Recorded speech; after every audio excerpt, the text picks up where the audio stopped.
You guys will not believe it, but I actually spent an entire month at this place called Rhythmia Life Advancement Center in Costa Rica, and I did ayahuasca for the first time. Yes, I was there for a whole month, and I was not planning on being there for a whole month. But I am on a quest doing something called original medicine, seeking out ancient healing techniques that I believe have been lost and really preserving them. So we started in Costa Rica, and I got to talk to the incredible Ben Decker. Love Ben. Ben is a world-renowned author. He's a meditation teacher. He's a wealth of knowledge. And I got the pleasure of walking around the beautiful property of Rhythmia and chatting it up with Ben. And we got into such a deep dive into so many things, spirituality. We talked about triggers. He really helped coach me through my experience and taught me so much about what it means to love yourself and another person, what it means to be connected to nature, really about the set and setting and the safety that is the experience of ayahuasca at Rhythmia, and why so many people get incredible transformations. I think they have had like 22,000 people come through that place, and I'm definitely going back there. So I hope you guys enjoyed this conversation as much as I did. Ben is the absolute best, and you're gonna learn so much. This is an exclusive look into an uncut scene from our full-length documentary called You Are the Medicine. And it was a really, really obvious from the very beginning. It was a really clear hell no, absolutely not. There's no way I'm gonna ever go do that jungle juice with you, bro. Yeah. And after a little while, he opened me up to it. I learned more. And then once I actually got here, I learned so much about it, had incredible breakthroughs, and I kept coming back as a guest speaker for several years. And every time I came, Jerry was like, is this the time where you're not gonna leave? Is this the time where you're gonna really stay? And then one time I really just stopped leaving. And how many ceremonies deep were you at that point?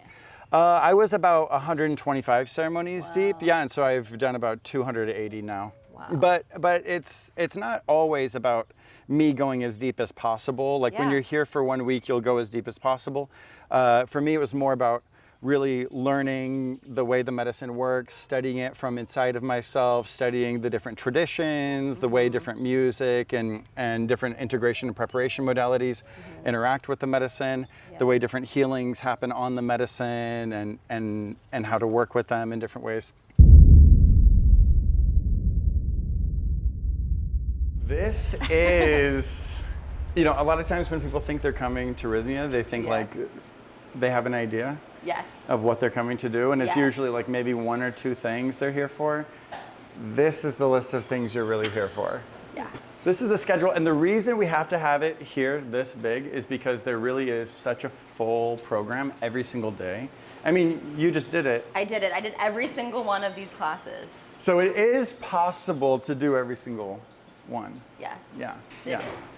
And so, and really, and truthfully, so it is color coded, like the orange ones are the required ones, right? So the orange ones are the ones that are considered like, from the perspective of our medical license, the orange ones are our required program. Okay. But in my opinion, every single thing that's on here is part of it, because you'll notice like the yoga and the meditation isn't considered part of the program. Yeah.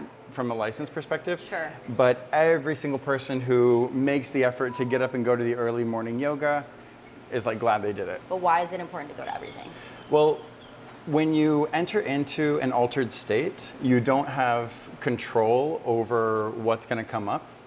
And so we have a mind-body program so that your body is going to constantly be reassured, constantly be supported, and that your mind is going to constantly understand. So it's like the body wants to feel safe, the mind wants to understand, and the soul needs to feel free.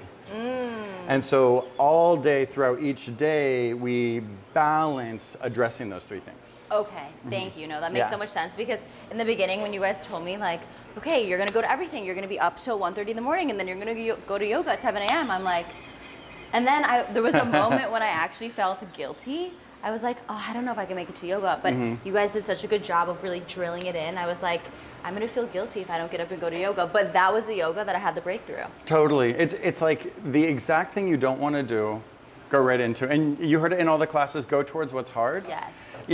We think about, I'm gonna enter into this altered state and go into these late night ceremonies and really go through this process that's really confrontational. And that is one of the times where you go towards what's hard. But sometimes what's hard is getting up for yoga. Totally. You know, or getting your ass into the workshop or the integration session or whatever it is.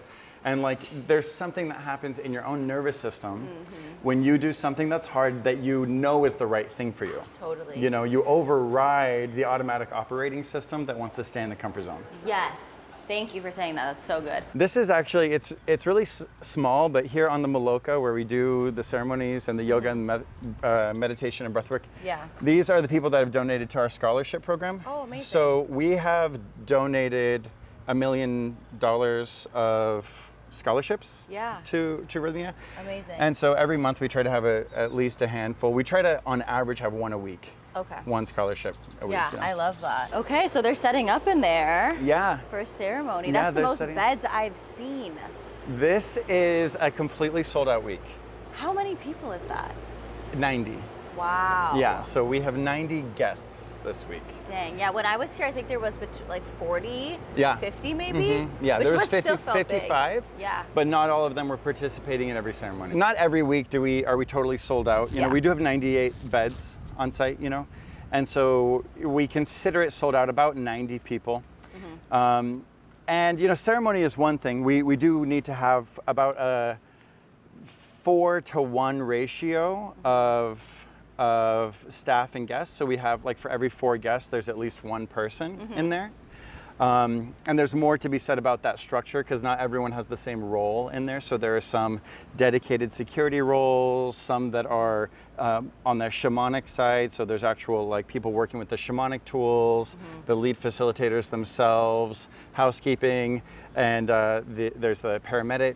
We have a paramedic, and the paramedic is dressed like a paramedic.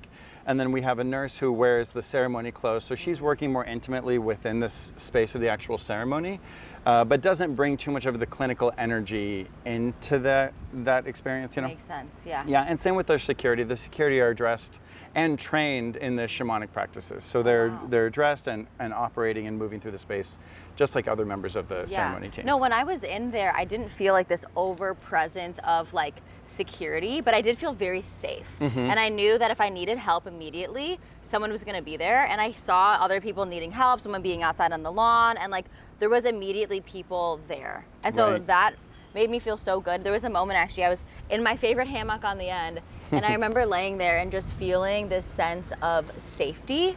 And it was this overwhelming feeling, and I remember being like, this is why people are able to get the breakthroughs that they do here, because when your nervous system is going through a transformation and getting deep into your subconscious and opening that up, and that level of vulnerability, like you kind of feel like you're a baby. You're like, I'm a baby, and I need people around me who are really gonna take care of me and know that if anything goes wrong, someone's gonna be there. And I think that's why I was able to drop in so deeply, because in those moments where like you start to feel a little nervous or a little scared, you just immediately like look around, you're like, oh, I'm safe. Oh, this hammock is safe, or the paramedic is there, and like I could go to medical if I needed to. And that gave me so much peace. And I think that's a big thing for people, is the safety component of it. Right. Yeah. You know, so there's like the staff who are going to work closely with you while you're actually in ceremony, including the security and the paramedics and everything. But the safety protocols are everywhere way before you even get to ceremony. So first of all, we do a medical intake for every single person before they come. It's a small psych eval and a medical intake. So people are evaluated. Every single person who comes here speaks to someone directly who's trained in that intake process. And so everyone who comes here it already makes this space safer because everyone's been vetted. Yeah, that makes sense. And so then once you arrive here, we're actually in a gated property within a much larger gated property. So we're in a very high-end gated country club community with a private security team and everything like that. And that itself is a high security, very, very safe place with a lot of gates and all of that. And then our property inside is also totally gated. You know, it's funny because you'll see like that we have this actual like tall electric fence around the entire property. And if you're not from Costa Rica, that seems really unusual. You're like, what is this, a prison? Yeah. And it's because the wildlife, there's so much jungle wildlife nearby that we actually have to go into really proactive protocol to make sure we don't have like A jaguar. like yeah, all different kinds of Yeah. like rainforest animals, you know. Wow. And they do say there are some jaguars around here, you know. I Yeah. saw maybe one, Yeah. you know. But the truth is, like, there's also the what happens if thing that we ask when we enter into an altered state. I don't know how I'm going to behave. What if I get really scared? What if I try to run away? You know, there are protocols. In addition to it being a secure, safe facility, there's not going to be anyone who walks in, off. You know, every single person who's on property comes through the front door, and every single one of them goes through a security check before they come in. You know, so it's a very secure, safe place for you to decompress. And you start to realize that pretty early in the process. You realize, like, wow, okay, we're all choosing to be here. So it's not the type of medical facility where someone can be forced to go. It's 100% elective facility. So everyone's choosing to be here. And then once you are here, we have a policy of completing the entire program before exiting the property. So it's a completely all-inclusive experience. All of the meals and everything take place on site. So from the day you arrive to the end of the program, you aren't leaving the property either. And so that also creates a sense of safety where you can decompress and melt into the experience a little bit more intimately. The other people aren't coming and going, so you start to develop certain levels of relationship with the other people in this space, and you're unconscious and your body starts to feel a little bit safer. People start to become a little bit more vulnerable and a little bit more open. You know, and more people, there's a quote that says, you know, as we allow our own light to shine, we unconsciously give permission for other people to do so. And that's what happens throughout the entire week. People start to open up, they start to let their own light shine, they start to let their own process be seen, and it makes us all feel a little bit safer doing it. Totally. And then from a safety perspective, we also have an invisible fence, invisible security fence around the entire perimeter where the ceremonies themselves happen. Oh, yeah, those little boxes. Those right little there? boxes, yeah, those actually connect an Wow. invisible fence that. People get shocked when they walk Yeah, through they it? all you get a shock if you. No, it's this is just a sensor. It just sends Yeah. off a sensor to the security team so that we can Yes.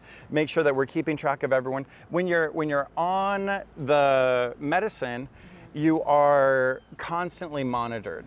So there's a certain amount of hours that it normally takes on average for the medicine to be metabolized, and you're monitored by our entire team that entire process. Yeah, no, I loved that. And honestly, you know, I respect the protocol so much because I've asked different questions of, oh, can I go do this or can I do? And it's like, no, you have to stay till the end of the ceremony because you can't be walking around on an altered state or you can't go back to your room. They always say like the ceremony is within the Maloka and it's outside and you know, you can't go back to your room in this altered state because we can't help you there. Right. We can only help you here. Right. And I loved that. And even, you know, when we wanted to go pick up our parents from the airport, but we had already checked in. And it was like, no, part of the medical license is that when you're here, when you check in, you have to stay on property until you check out. Right. And I really respected that because, yeah, when you're in this place, like that's the protocol that's in Right. place for a reason. So I love it. Yeah, and it makes a huge difference because no one else is coming and going Exactly. either, you know? Yeah. And sometimes people, you know, we want to have, you know, freedom to do whatever we want, however we want. Yeah. And I totally get that too, you know. But the reality of this container is that if you're going to go as deep as people do go, Yeah. we just have to have really good secure Protocols. boundaries. Yeah. Have to, yeah. Can you speak a little bit on doing a ceremony in like a larger group versus a smaller group? Obviously, you guys have a large container, and I think there's a lot of benefits of having a large container. I think, you know, the energy obviously is a huge part of. That's what I felt when I was in there. I'm like, wow, like you're not only are you interacting with guests and having and hearing everybody's stories, which I think is so profound, right? Because when you're in that vulnerable healing space and so many people in the classroom are like opening up about their deepest, darkest secrets and their childhood trauma and everything, like that's really powerful. But in terms of actually being in ceremony with a lot of people, could you speak on that? Yeah, for sure. You know, the automatic instinct is to say, I want to do this alone. Yeah. I want to do it one-on-one with a shaman. Maybe there's a shaman that I could find somewhere that'll just come to my apartment and take care of it. There are some psychedelic therapies that are done that way. Yeah. And you will not find a traditionally trained ayahuasca facilitator who will actually do that. Part of it is because our unconscious mind is so strong that it will create resistances and boundaries and prevent us from actually entering into the space of, you know, what they refer to as like shadow work, which is facing the uncomfortable parts of the process. And so in the old tradition, you always did the medicine in a community and so that we could trigger each other. So that the parts of me that really get under your skin can really get under your skin and be brought to the surface. And also so that we can support each other energetically. So if I'm in a really deep process and I'm having like a really intense purge, that alone, me surrendering to it and allowing the purge, can be felt energetically and vibrationally and heard. Oh yeah. You know? And heard. Yeah. And so I just want to say that because we like the idea. Many people often like the idea of doing it by themselves because it seems like maybe I'll feel safer, maybe I'll be able to relax more into it. But it's actually counterintuitive. It's the opposite of that. You're more likely to actually confront something and surrender into something deeper in the space of a group of other people also doing that. Oh, totally. And I can speak on that because we were in the classroom afterwards and there was this one guy, God bless him, I love him now, but in the beginning of the week was like getting under my skin. I was like, oh my God. It's me, wasn't it? No, just wasn't kidding. you, but there was someone who was really getting under my skin for a while. And you know, and I'm trying to be reflective and like, what is it about me that is he's triggering and that he's mirroring? And we were sitting in class and I had a really tough ceremony one night. And then we're sitting in class the next day and Reverend Kim, she goes, okay, everyone's gonna go around and they're gonna say like one word of how they're feeling. And everyone's like, oh, love, amazing, you know? And I'm like, disappointed. And he actually called me out. And he goes, oh, I want to hear about that.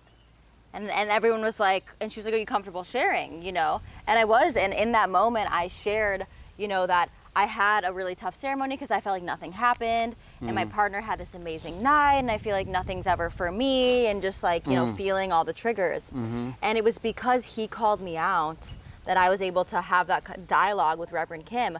And in that moment, actually, I didn't realize I did this, which is so crazy, the power of intention, which I would love for you to speak on. But I was holding my cup and we're in line, right? The female line and the male line to get the medicine. And my husband's in front of me and I see him about to drink it and I shot my intention into his cup. And I like just set all like my love and light like into his cup because I was just like, oh, I want him to have the best time. Yeah. Not even thinking anything of it. And then I go up and I get my medicine, I think about my intention, I drink it, I lay down and like nothing happens. And then Reverend Kim goes, and I told her that. And she goes, oh my God, right there. She's like, you put your intention in his cup. So what is that showing you about you? It's showing you that you're somebody who puts everyone else before themselves. And you need to have enough self-love to receive what is yours from the medicine. When she said that, I literally started crying. Wow. Because I was like, oh my God, that is something that I've struggled with, is having enough self-love to like put my mask on first before I help other people. But it was because of that guy that I had that like huge breakthrough. It actually really is, from a shamanic perspective, so amazing that we have the macaws here living. And you hear the monkeys right now? I have been hearing the monkeys. I still haven't seen them. Okay, you will see them. I can't believe you've been here so long you haven't seen them yet. They come in packs of like 20. So when you do see them, there's going to be like 20 monkeys climbing through the trees. Oh, And I've been praying. there are different personalities than what you hear about like in like Southeast Asia, you know, where they'll like come steal something from your pocket or something. Yeah. They don't even care that we're there. They just that's like awesome. No, the macaws, the first night, I was about to walk to the Maloka for my Monday night ceremony, first night ever. And the macaws come and land, I kid you not, right there. And one of them landed right there. Wow. And I was like, that's a sign. Oh yeah, big time, big time.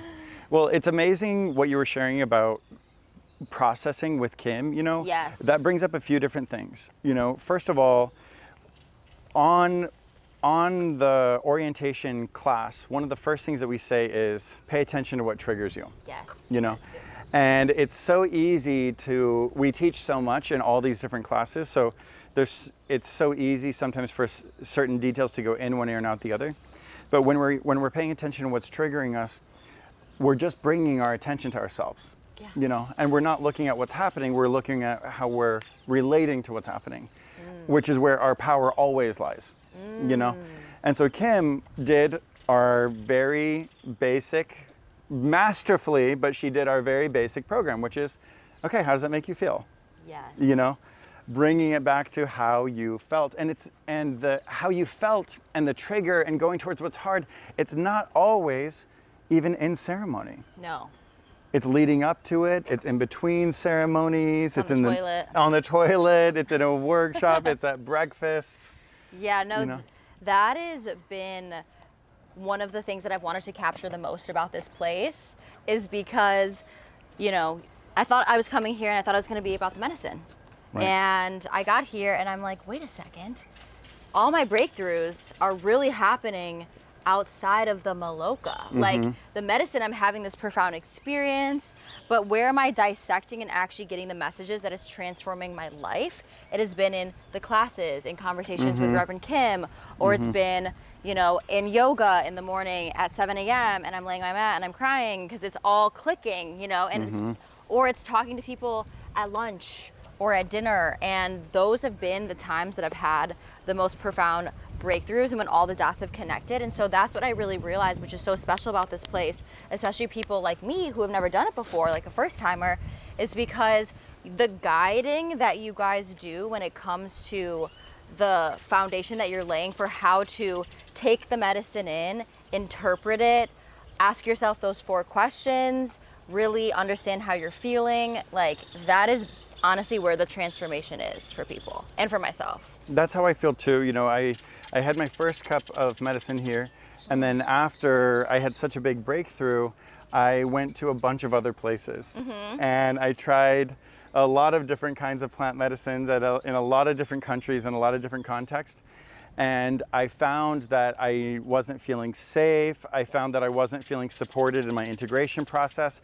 I found that I kept coming back to what was being taught at Rhythmia in order to process my integration and my experiences from the other plant medicines in other places, you know. Totally, yeah. No, the plant integration classes have been huge. I think like so much opened up for me in ceremony, and then being able to go there and talk to different people.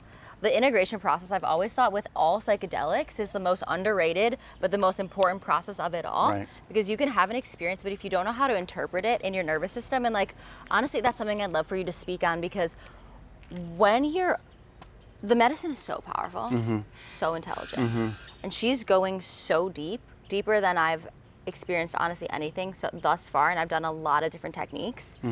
And when people don't have the tools to process what has come up, what I've seen is that that's when people get stuck, or it gets scary, or there's like psychedelic trauma or other things. It's because they don't have the tools to process what came up. Like, she's not doing anything or making you feel any type of way that you haven't already felt in your life, right? That's what she's doing to you. So I'd love for you to speak on that part of it. Well, in the most modern, credible psychedelic circles, like from the 60s, 70s, and 80s, the big recommendation was always on set and setting. So my mindset going into the process and the actual setting of the environment. And that was a huge breakthrough. That was a huge breakthrough when they identified those things. And now we have things like trip sitters for ketamine, and you know, there's healthy, safe, legal ways in some jurisdictions to try certain things. And they're largely based on that set and setting.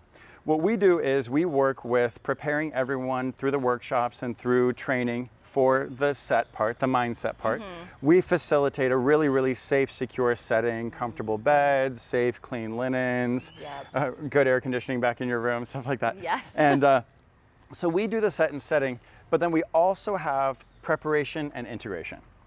And so the emphasis in the past has been set and setting, but now we're learning that, yes, that's extremely important, and it's not going anywhere. Yes, set and setting, but now preparation and integration are how you actually make it really work. Like you said, a lot of different things can happen if you're not prepared well and if it doesn't integrate well. The person who goes into total spiritual psychosis and has like a completely delusional perspective on reality. It's luckily rare, but it can happen. And so we are one of the places that does have the protocol to identify red flags early in the process so that we can actually prevent it from happening in the first place. But also we have pharmaceutical intervention that can prevent that from happening if someone's having like a serotonin surge or having like some type of psychosis event or reaction, which is also extremely rare. We generally are able to prevent it and from manifesting. But the reality of our own relationship to our process can never be underestimated. And so someone's preparation and someone's integration is extremely intimate.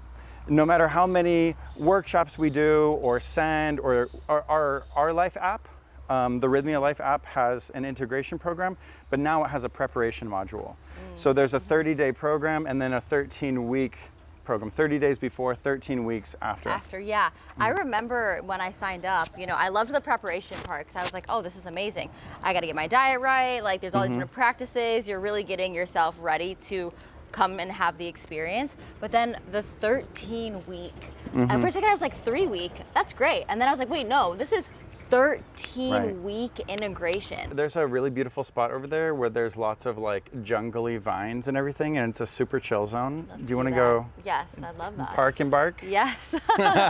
Show me the way. I really realized the power of intention through this process.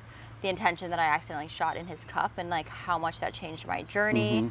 And then even just intention with waking up in the beginning of my day and this is going to be my intention. Hey, bro. It's all good. I would love for you to speak on the power of intention. Well, you know, especially in this context, in this container, but anytime we're doing anything in our lives, it's one of my mentors, Marianne Williamson, she always says, anything you do is infused with the consciousness with which you do it.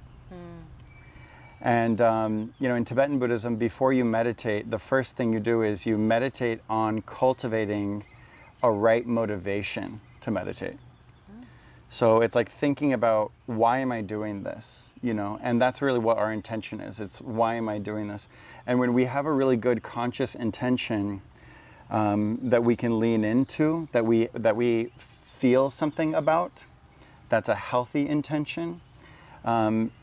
It sends a message to all the different parts of our unconscious mind to summon anything that is like and unlike that intention. Anything that is in harmony and anything that is in disharmony with that intention. And so it sort of causes these two opposite ends to come up in our minds. The one end of exactly what my intention is, and then the other end of all the other shit that I'm carrying around that is not in harmony with that intention. And it's really, really unconscious too. Even though that intention is something that we consciously make, like you're shooting the intention into his cup, you just did it kind of unconsciously, you know, you just sort of did it. But it's a real indicator of what your unconscious is doing in that moment. Your unconscious, maybe in other moments, you really know how to speak up for yourself. Maybe in other moments, you really know how to take up space and get your needs met, you know. But in that moment, that was really, really about you in a really, really deep, deep, intimate way. It was about somebody that you love, you know? So it's not like it was a really unhealthy, bad thing that you made it about. It was a loving intention about your partner, you know? So no problems there, but a really interesting indicator about a moment that was really, truly about you, you know? And about your deep relationship to your own heart, your own soul, your own mind. Now, we don't need to go into a full analysis of it, but I would say it's a healthy thing that you did. I would say it's a loving thing that you did. It's a compassionate thing that you did. And we can also learn something about your own unconscious relationship to this type of self-care. Totally. Yeah, no, that's super powerful. And so throughout the week, we have 1,000 different opportunities to revisit our intentions. Each day has sort of a theme that's related to the intentions. We have our 3-part process, you know, Show Me Who I've Become, which is all about honesty and coming to terms with the reality of where our life is at right now. And then that takes us into a space where we see who we have become, which creates a contrast from who we really are. We don't say, show me who I am. We say, show me who I have become, which is sort of like saying, show me the ways life has distorted me. Show me the ways that I have deviated from my true nature, you know. And when I realize I have become controlling, I have become a people pleaser, I've become insecure, manipulative, scared, addicted, whatever it is, we start to create some space between what I am and what I have become. And so what I have become ends up becoming something that's not really me. And I start to have a better idea of who I am, which takes us to the second intention, merge me back with my soul. And so merge me back with my soul at all costs is let me be true to myself, let me be connected to who I really, really am. And that last part, merge me back with my soul at all costs, that means even if I've developed some really good ways of developing control patterns, manipulating my environment, because of who I've become, I'm willing even to surrender the benefits of who I have become in order to be who I really am. I'm so glad you described that, because when I heard merge me back with my soul at all costs, there was actually a little bit of resistance. Because I'm like, that's a little dramatic. That's like my soul is somewhere else, and like, you know, and for a little bit of time I was like, how much, because I did the intentions, but I'm so glad you described it that way, because that makes so much sense, because we have protective mechanisms that have served us really well, but it's not actually who we are. So the at all costs little words are so important, right? Just that little, not merge me back with my soul, period. It's merge me back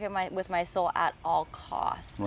That is so good. Yeah, and it's a deep, deep unconscious reminder of what the most important thing is, which is truth, right? Or living in our truth, or being in harmony with that energy of what we're calling truth, you know? And then that third intention is heal my heart. So once I've been able to acknowledge the ways I'm living inauthentically, and how my drama and trauma from the past has colored my worldview and prevented me from expressing myself, I can now be more connected to my true self, feel more integrated within myself, and now heal my heart. Now I can actually look upon another person through my own eyes. And when we have a hard time loving ourselves and letting ourselves be ourselves, we have a really hard time letting other people be themselves too. And one of my favorite definitions of love is the affirmation of that person. So I want to affirm your existence and who you are and what you are. Thank you. And how could I do it if I don't at least on some level feel like it's good that I'm here too. It's good that I'm alive too. That is so powerful. Can you say that again? To affirm the other person? Right. Love is to affirm the person that you love or the thing that you love. Yeah. You know, if you really love someone, you're not going to say, I love you so much, Liv, and here are all the ways I want you to be different. Yeah. You know? Yeah. It's like, I just love who you are. I love how you are. I love that your mind does what your mind does. Yes. You know, and I love the uniqueness of who you are, and I love the ways that you're the same as every other whoever, you know? Yes. You know, it's fully honoring the fullness. That's beautiful. Yeah, but it comes first from you, loving you and healing your heart. That's what determines the quality of it. Yeah. You know, we can of course love and appreciate other people in ways that we don't love and appreciate ourselves, right? You know, but the authenticity and the quality of the love increases when your relationship to yourself is high quality. Yeah, absolutely. Well, it's so funny, even just from the beginning of the week to the end of the week, and I've been here for 3 weeks, so now I have that layer. But the noticing of the judgments or the criticisms that I would having on other people, and then through my process of recognizing my own triggers, really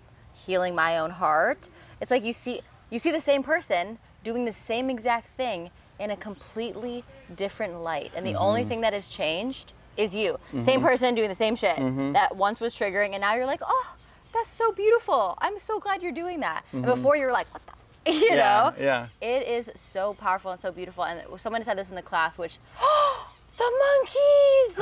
I knew it. I knew you were gonna see them. Oh my Yeah, I knew it. God. Oh my God, we've been wanting to see monkeys in Costa Rica for almost a month now, and we have not seen them until right now. Look at them. Oh my goodness, they're so cute. Look at them. Look at them just hanging I can see like out. 3 right here, but Yes. if there's 3, yeah, that there's means, another yeah, one. exactly. There's Do they ever plenty like, more. Do they ever do anything with people, or they just chill up there? They just chill. One time I was under one like this and it peed on me. But other than that, they like, Look at him, he just swung. Look at his balls. Dang, those are big. yeah, that's the other thing. They have like big white balls. They're Yeah. cute. That's, oh my gosh. Oh, these, I'm so happy we made that wish come true. I know. Are these howlers? Yep. Okay. And like when you hear them in ceremony, people always think it's a jaguar, but it's a monkey. It's a howler monkey. Yeah, no, they're loud. We've been hearing them all throughout Costa Rica, but yeah, we haven't seen them yet. They're so cute. Yeah, they're super sweet. Oh, that one's so There's little. definitely a bunch more over here that we're not seeing Oh, I because they believe always it. travel like in In 10 like- or more. Yeah. Wow. Oh, that just made my whole day. Yeah. Yeah, Well, the- what you were just talking about is like, and how you reacted to this. You know, we don't see things as they are. We see things as we are. You Yeah. know. You know, and it's like just having like so much wonder and enthusiasm just for this like little moment with nature is a good reflection of where you are right now and how you are. You know. Yeah. And there have totally been times where guests have come off the airplane, they're not in a good place, it's been a lot of stressful traveling and that kind of thing. And there'll be like 5 bright red macaws that fly by and they just couldn't give a fuck less, you know? Yeah. And it's like we don't see things as they are, we see things as we are, Yeah. you know? So if I'm in an irritable state, I'm gonna be less likely to be forgiving and receptive and kind, you know? Totally, yeah. One really powerful transformation I've had through this process with drinking the medicine, you know, they talk about when you drink the medicine, you are drinking like liquid nature. Right. And you start to vibrate at the frequency of nature. And I've never in my life felt so connected to nature where, you know, like in the past, like you go on a walk and you're like, oh, that's pretty. Oh, nature's like, nature's there and it's separate. And Right. now I'm just like, oh no, we're all one, baby. I am nature. I am nature. Yeah, Like, exactly. I'm one with the monkeys and the wind is talking to me. I'm like, oh, the wind just took my fears away. Totally. There was one ceremony where I was like crawling around and one of the medicine team members, like they came over and they were like, you need some help and everything. And I was like, no, leave me alone. I'm in my process. And I like tell them to, you know, fuck off or whatever. Yeah. And then like 30 minutes later, I'm in another phase of my process and I'm like, no one cares about me. I'm struggling. No one's taking care of me. No one cares at all. And I'm like at the end of my rope. And then like this breeze comes through the Maloka. And it feels in that moment like it's like embracing me personally Yeah, it and came just for specifically. you. Yeah. Yeah. And it's like no matter how much you try to run away from the help that's there, like I still Yeah. got you, you know? Totally. No, the connectedness with nature, with God, you know, that's my favorite part about being in the hammock, looking up at the stars at night, because I'm laying there and I'm just like, God is holding me. The universe is holding me. I'm one with the stars. Like it is, it's such a level of connectedness. And I feel like in today's society too, right? So many people, they say loneliness is worse than smoking a cigarette or a Right. pack of cigarettes a Right. day. Right. And I feel like we're on social media and everyone's so connected, but we're also so disconnected. Right. And not just disconnected from people, but we're disconnected from everything. Mm-hmm. And one of the experiences that I've had coming to this place has really been a level of community, connecting to people, connecting to nature, connecting to myself, connecting to God. Mm-hmm. And you just feel like, oh my God, I'm not alone in this world. It's been beautiful. All right. And it's simple to say that, Yeah. but then to like really be in the energy of what that feels like. You know, we call it a realization, you know? And it's like it's not just a psychological thing, it's a physiological feeling. Yeah, you no, know? you feel it. Yeah. You feel it. It's this level of relaxation. I feel like anxiety is rampant. Every single patient I treat has anxiety. What is anxiety? It's worry. It's stress. What are we so stressed about? Right. When you trust yourself, when you trust that you're connected, when you trust that there are people around you that are supporting you, like your whole nervous system just goes, Right. Well, and most of what we're taking in, talking about technology, most of what we're taking in is causing us to feel further disconnected from ourselves. You know, so we're really connected to everyone's really well edited, filtered projection of what they think that they want you to think about them. You know, you know, but it's not the same as you know, being next to someone on a yoga mat after being up all night and you just bursting into tears and letting yourself, you know, it's not the, even being the person next to the person who's crying, even that is a deeper connection than you have by liking someone's content on social media. I'm not even the one crying, I'm just in the room. That person over there, I'm not even next to them, 6 people away, they're crying over there. I feel the energy of their vulnerability, their realness, and on top of that, our people are creating the container for that to happen really safely. You know, so we're both in the safety of that container, and that's where connection happens. Like we have a hard time having, I'm like always afraid. I'm like, don't pee on me. We're afraid of having like uncomfortable conversations. But then when you're in a room like that and like half the group is vomiting, you know, it's like and shitting. It's like the projections and the fakeness and the niceties and stuff. It goes all out the window, and we're like, "You good?" Yeah, you know? Exactly. Yeah, absolutely. No, the container has been so incredible. Like the safety container. You know, in the masculine and feminine, they always talk about like the masculine is the container and the feminine is like in the container, and it's the safety of the container that allows the feminine to blossom. Right. And that's what I've really felt being a female in this place. Not that we don't have all masculine and feminine energies, but that is what I felt. I'm like, this is such a safe container for everyone that allows people to really go through their process and have those vulnerable moments, and that's where the breakthroughs are. So yeah, exactly. Yeah, it's amazing. Yeah, So the monkeys came to us. totally. They did. They were like, They this totally is our did. shot. When you moved away about the pee, they climbed just closer. Yeah. Let's get them. Great. Well, it was just like Galaxy was performing for you guys, the monkeys too. Followed us all the way Yeah, we haven't seen monkeys Aw. for the whole month we've been here since we started. Yeah, I know, the whole month we've been here, I'm shocked. kidding. Okay, is there anything else on the property that we wanted I to was curious when we look came at? in, what's the statue when you first come in, that beautiful woman? Oh yeah, that's the mother. That's what I thought. Yeah, Oh, that's the yeah. mother. Yeah. Want to see her? Ayahuasca. Yeah, let's Let's go. go over there. That's Yeah, we're yeah. close to her right now anyway, so. Yeah, Jerry had that statue commissioned, Yeah. and you know, he was in the medicine. You know, we have 3 Buddhas on site, and there's a lot of different Buddhas, but these are the mindfulness Buddha. So it's the Buddha of equanimity, it's the Buddha of breath, it's the Buddha of presence. And we have one Jesus statue, Yes. and it's of Jesus leaving the tomb. Oh. And it says, I am the resurrection and the life. That's what that is. Yeah. So it's like a rebirth. It's a rebirth. Yeah, Yep. it's Christ in resurrection. And then we have 3 Easter Island statues that are symbols of determination and focus Yeah. and You need strength. that. Yeah, those are important too.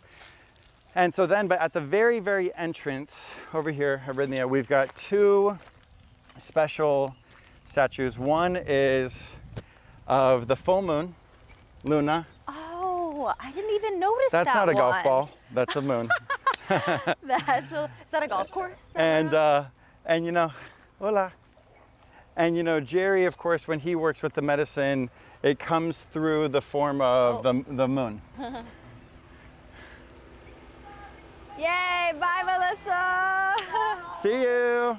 You look hot. You do too. She's so cute. Yeah, the moon. So yeah, we've got the moon over here, and you know, Mrs. Moon Yep. is Jerry's spirit guide. You know, he calls it Mrs. Moon's medicine. Cute. You know, and also the way that the visions come through, how they're all hyper unique. He calls it Mrs. Moon's magic math.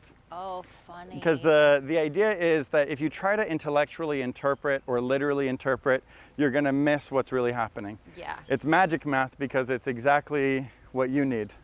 to bring up the exact energy that needs to be purged or organized. Oh, totally. Yeah. No, everyone's experience is everyone's experience. Like, that's all so different. It's wild. And I think that points to the intelligence of the medicine. That's Right. been fascinating for me to really learn about and hear from people. Mm-hmm. It's because how could every single, like, when you take, I don't know, when you take like a parasite herb, it's gonna get rid of parasites, right? Mm-hmm. Right, If you right, take right. this herb, it is gonna do this thing on your body. When you ingest the medicine, when you ingest ayahuasca, that the intelligence that it has to work specifically on you, Right. fascinating. Totally. Well, it engages in all these different regions of the brain that are really, really hard to engage. And so, neuroplasticity is the brain's ability to rewire itself and learn new things and develop a new type of relationship to habits and behaviors. And but it's of course it's a quality every brain has, but it's of course easier said than done, because we would all have really great healthy habits if engaging neuroplasticity was super easy. And so what's really special about working with ayahuasca is that the neuroplasticity, the quality of neuroplasticity is engaged. It's chemically engaged. And so we're doing all these practices that manually engage it: meditation, yoga, breath work, introspective practices, journaling. All these different things that we do here are all manually engaging the neuroplasticity. But the ayahuasca is chemically engaging it. And so it's like every part of the brain, everything that you've ever been through, creates a little roadmap. And so what happens... Bye, Sylvia. And so everything that we've ever been through, everything we've ever learned, everything that we've ever experienced creates a little roadmap in the brain of neural pathways.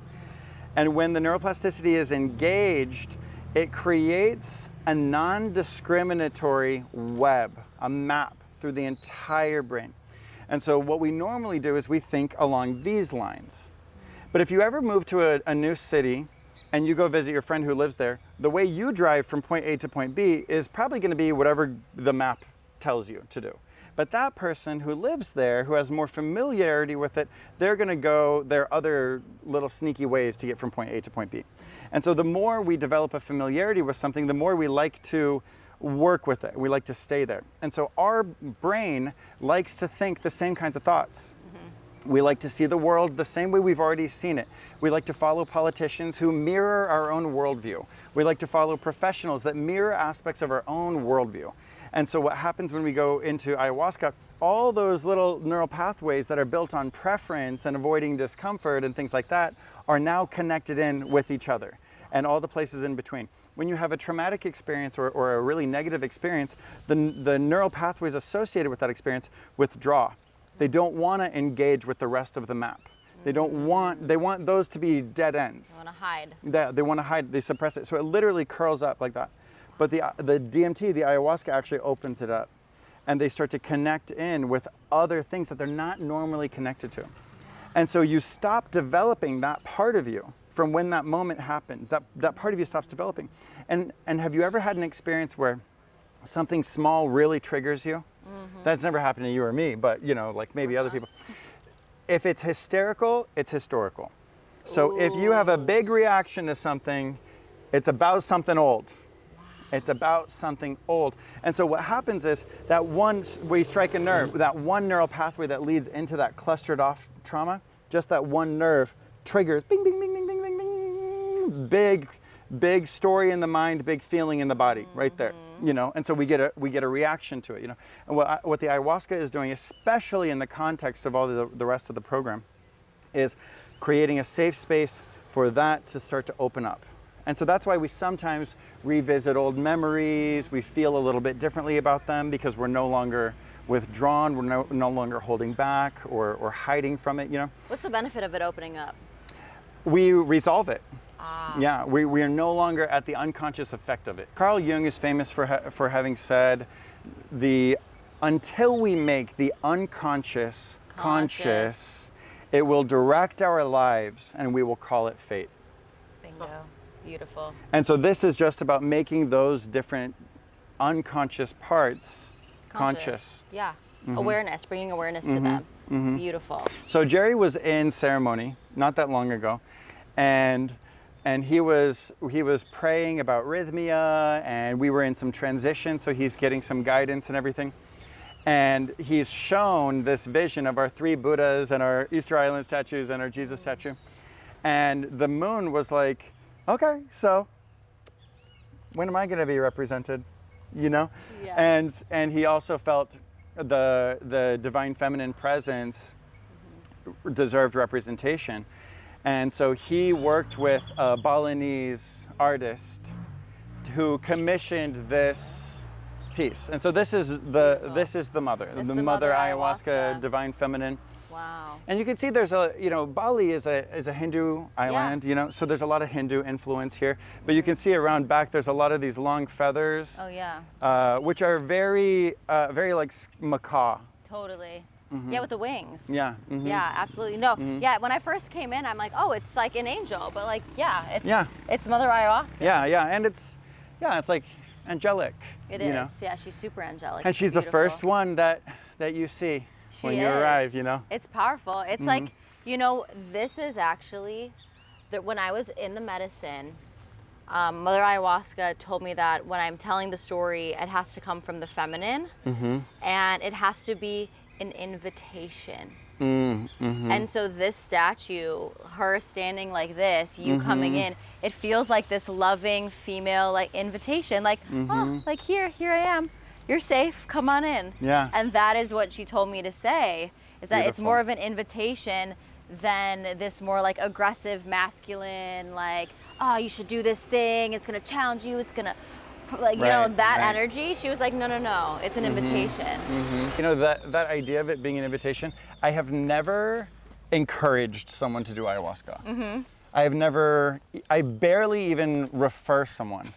I just answer questions about it. Yeah. The invitation is open, and in my community, they definitely know where I work and what I do, So I always feel like, especially with our staff here, we have 200 staff, and I make sure that they all know they're invited to ceremony, and never at any time does any staff member feel like they need to go to ceremony or that there's pressure to go to ceremony, but they're always invited to, and then when that person feels called to it, it's like the way opens up and they're in. Yeah. No, I've seen a couple different staff members in ceremony, and one thing that I think is really beautiful, I worked with this chiropractor years ago. It was one of my first jobs, and he said that I always treat my my staff. And I adopted that when I got into practice, and I'm like, I'm always going to treat my staff because they need to be feeling good at a certain level to be able to show up as their best selves. Right. And that is something that I've seen consistently through Rhythmia, is every single staff member that I have interacted with has been one of the most pleasant interactions of my life. They have a smile on their face, they're so welcoming, they're so warm, they're happy, and you could tell they're not faking it. They genuinely are like feeling good. Right. And I think them having access to do their own healing and go to the Maloka and drink the medicine, it's like, it's a testament to this space and the vibration that it vibrates at, because every single person is at that level. It's powerful. I mean, it's such a challenging place to work and such challenging types of energies to confront. So if you don't really have your heart in a good place, you're not going to last very long. You've got to feel like there's a bigger reason why you're doing it in order to be able to be here week after week after week after week after week. I used to come 1 week at a time as a guest speaker, and it was like amazing. I loved it. And every time I came, Jerry was like, you're going to be living here, I can tell. And I was like, no, bro. I was like, no.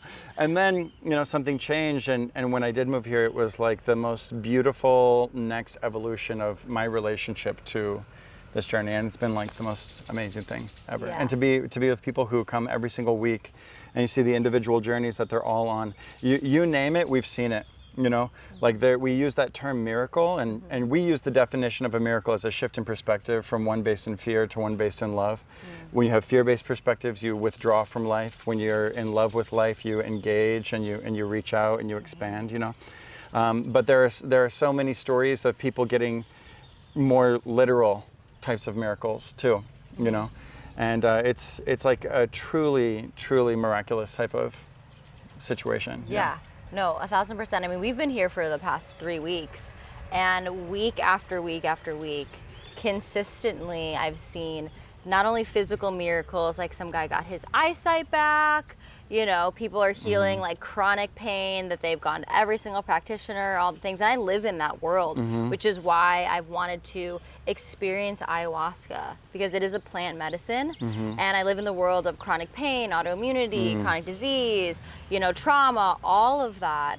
And I've never seen something, especially with the container, the week-long container, be able to address so many pieces at once, because that's what I really pride myself in. With the practice that I do is it's working on the physical, the emotional, the chemical, the Beautiful. energetic, all of it. But this place in ayahuasca, she does all of that. She's working on the physical plane, the energetic, the emotional, the spiritual, everything. And in 1 week, people walk in and they leave a completely different person, healing relationships. I've seen couples like on the brink of divorce come in and leave, and like this, they're about to get remarried, you know, just like this whole new, and it happens in 1 week. Obviously I've been here for 3 weeks, so, or it happens in 3 weeks, and I've had profound experiences over the course of that period of time. But yeah, I mean, the journey that I've seen people go on and the transformations are, it's like there's no words really. Well, honestly. I mean, you know, you enter into a completely different timeline of your life. You know, you come in wherever you're at, and whatever your intentions are, we always say to trust them, that the medicine's going to know that you have those intentions, but then come focus on this program. You know, like when you go into a meditation, that's like maybe like a breath awareness meditation, and you bring the awareness to the breath. And then the technique is usually allow your mind to wander, observe that it wandered, and then come back to the breath, you know, or the mantra or whatever it is. We have these intentions that sort of serve as that mantra, where you come back to these intentions, but the breakthrough in a normal meditation isn't usually about the breath or about the mantra. It's about you and about your life, you know. But the mantra and the breath are the tool to get there. Mantra means mind vehicle or mind tool, you know.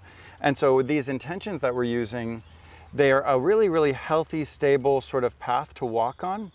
But anyone thinking like, well, that's not what I'm going there for. I have this going on in my life. I have this type of situation, or I've already gone through this, this, and this. I've already done inner child work. I've already faced my addictions, or whatever it is. These are just sort of like the guidepost, and whatever is important to you is what shifts and what comes up for you. Totally. You know. Yeah, that's the experience I've had. It's been profound. Yeah. Quick time check. I do have a patient at 5:30. It's time. 5:24. Okay, perfect. Dude, That's a wrap. Cool. that's a wrap. About a nice little hug in the sunlight. Right? Okay, Oh, cool. a hug in the Oh, sunlight. hug in the sunlight. Thank Oh. you so much, Ben. Yeah, it's been great to You're get to know a wealth you. of knowledge. I mean, You truly. too.